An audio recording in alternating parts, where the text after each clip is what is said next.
కూటమి ప్రభుత్వంపై వైసీపీ నేతలు తీవ్ర స్థాయిలో ఫైర్ అవుతున్నారు. రాష్ట్రంలో అరాచక పాలన సాగుతోందంటూ మండిపడుతున్నారు. ఏపీలో నియంత పాలన సాగుతోందన్నారు వైసీపీ సీనియర్ నేత సజ్జల రామకృష్ణారెడ్డి. అరాచకాలతో వారి సమాధి వారే తీసుకుంటున్నారని మండిపడ్డారు. మరోవైపు కూటమి తప్పులను ప్రశ్నిస్తే దాడి చేసి చంపేస్తారా అంటూ ప్రశ్నించారు మాజీ మంత్రి జోగి రమేష్. రాష్ట్రంలో జరుగుతోన్న అంజాయాలపై జాతీయ స్థాయిలో ఉద్యమం చేస్తామంటూ బొత్స పేర్కొన్నారు.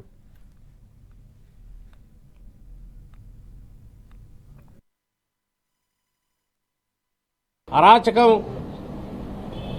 రాజ్యం వెళ్తుందనడం అంటే ఒట్టే అరాచకం కాదు, ఆర్గనైజ్డ్ వ్యవస్థీకృతమైన అరాచకం. వ్యవస్థీకృతమైన కోఆర్డినేటెడ్ ఒక సెంట్రల్ కమాండ్తో కేవలం ఒక నియంత్రణ పాలనలో మాత్రమే అది జరుగుతుంది. కేవలం చట్టం మా చేతిలో ఉంది, పోలీసులు మా చేతుల్లో ఉన్నారని ఇట్లా చేయడం అని అంటే తమ రాజకీయ సమాధికి వాళ్ళు నిర్ణయించుకున్నారు, వాళ్ళ కర్మ. వైఎస్ఆర్సీపీని క్యాడర్ని ఏదో భయపెట్టాలని చూస్తేనో, వైఎస్ఆర్సీపీ నాయకులు భయపెట్టాలని చూస్తే చంద్రబాబు నాయుడు భ్రమ అనేది కూడా ఇంతకంటే నువ్వు చేయగలిగింది ఏముంది, ఇంకా ఏం చేస్తావో చెయ్యి, మేమైతే రెడీగా ఉన్నాం ప్రజల పక్షాన్ని నిలబడడానికి, నిన్ను ప్రశ్నించడానికి, ప్రశ్నిస్తూనే ఉంటాం. కేంద్ర దర్యాప్తు సంస్థలన్నీ కూడా, కేంద్రంలో ఉన్న ల్యాబ్స్ అన్నీ కూడా, కేంద్ర ఆధ్వర్యంలో జరుగుతున్న ల్యాబ్స్ అన్నీ కూడా సర్టిఫై చేసి అందులో ఏమీ లేదని చెప్పేసి సిబిఐ రిపోర్టు క్లీన్ చిట్గా ఇచ్చిందని చెప్పేసి మీరు కల్తీ అని చెప్పేసి మిమ్మల్ని మేము అడిగితే, లోకేష్కి బుర్ర పోయింది, పాడైపోయి అంటే చిప్పు పోయిందని కూడా అనకూడదా, చిప్పు దొబ్బిందని అనకూడదా? అంటే ప్రజాస్వామ్యంలో మీరైతే నరికేస్తాం, పొడి చేస్తాం, పాతరేస్తాం అని అసెంబ్లీ సాక్షిగా మీరు మా నాయకుడు జగన్మోహన్ రెడ్డి గారిని మాట్లాడితే తప్పు లేదు, కానీ అమ్మనాబూతులు మాట్లాడితే తప్పు లేదు, కానీ నేను మెదడు పోయిందా అంటే నా మీద అంటే పెట్రోల్ బాంబులు వేస్తారా?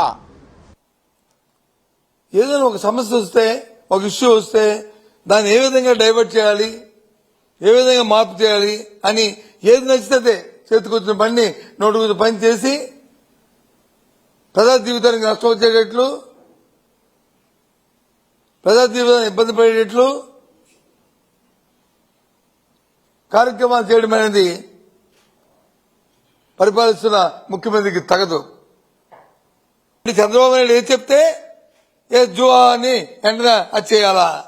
ఇదే ప్రజాస్వామ్యం అనుకుంటున్నారా, లేదా మీరు జాగీరం అనుకుంటున్నారా? ఏం చంద్రబాబు నాయుడు ఏం చేద్దాం అనుకుంటున్నారు మీరు? రాష్ట్రాన్ని రావణకాశ చేద్దామనే మీ ఉద్దేశం? సమాజంలో వర్గాలకు తగులు పెట్టి దాని నుంచి లబ్ధి పొందామనే, రాజకీయ లబ్ధి పొందామనే మీ తాలూకా దుర్బుద్ధి. కానీ ఇవాళ ఈ ప్రభుత్వం అధికారంలోకి వచ్చిన దగ్గర నుంచి కూడా గమనిస్తే అసలు ఈ రాష్ట్రంలో ప్రభుత్వం ఉందా, ప్రభుత్వం లేదా అన్నటువంటి పరిస్థితి ఏర్పడుతుంది.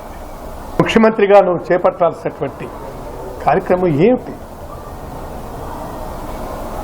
లేదు, అది కాదు, మాకు ఇందుకోసమే ఓట్లు వేసినారు అని మీరు అనుకుంటే మేము చేయగలిసింది. That people will decide ensuing forthcoming elections. But Rambabu, Jogi Ramesh